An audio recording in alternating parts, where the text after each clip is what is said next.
புகழ்பெற்ற சிறுநீரக அறுவை சிகிச்சை நிபுணரான மருத்துவர் ரிஸ்வி ஷரீப் ஜாகிரா கல்லூரி மற்றும் கொழும்பு ரோயல் கல்லூரியின் பழைய மாணவர் ஆவார். 1948 நவம்பர் 4 பிறந்த ரிஸ்வி ஷரீப் மருத்துவத்துறையில் உயர் பட்டங்களை பெற்றவர் ஆவார். அவர் இலங்கையின் சிறந்த கல்வியாளர் மற்றும் மருத்துவ நிபுணர்களில் ஒருவராக போற்றப்பட்டவர். கொழும்பு பல்கலைக்கழகத்தின் மருத்துவ பீடத்தில் இயக்குநராகவும் சிரேஷ்ட மருத்துவ பேராசிரியராகவும் மருத்துவத்துறை தலைவராகவும் அவர் பணியாற்றினார். அத்துடன் சர் ஜோன் கொத்தலாவல பாதுகாப்பு பல்கலைக்கழகத்திலும் கொழும்பு தேசிய வைத்தியசாலையிலும் சிரேஷ்ட பேராசிரியராகவும் சேவையாற்றினார். பேராசிரியர் ரிஸ்வி ஷரீஃபின் சாதனைகளையும் சேவையினையும் பாராட்டி அவரை மருத்துவ சமூகம் நெஃப்ரோலஜியின் தந்தை என கௌரவப்படுத்துகிறது. தனி மனித வாழ்க்கையில் நற்குணம், சேவை மனப்பான்மையுடன் தேசப்பற்று மிக்கவராகவும் திகழ்ந்து நாட்டுக்கு பெருமை சேர்த்தவராகவும் திகழ்கின்றார். மருத்துவத்துறைக்கான அவரது சேவை அளவிட முடியாதது. ஆயிரக்கணக்கான நோயாளிகளுக்கு அவர் வழங்கிய சிகிச்சையும் பேராசிரியராக அவர் பகிர்ந்த அறிவும் அவரது கருணையும் தாராள மனப்பான்மையும் என்றென்றும் சான்றுகளாக நிலைத்திருக்கும்.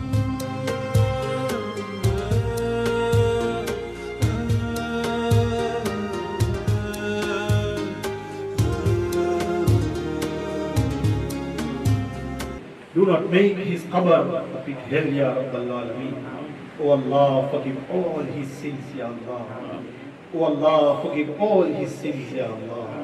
O Allah, accept all his good deeds, ya Allah. அன்னாரின் ஜனாசா இன்று அசர் தொழுகையின் பின்னர் குப்பியாவத்தை மையவாடியில் நல்லடக்கம் செய்யப்பட்டது.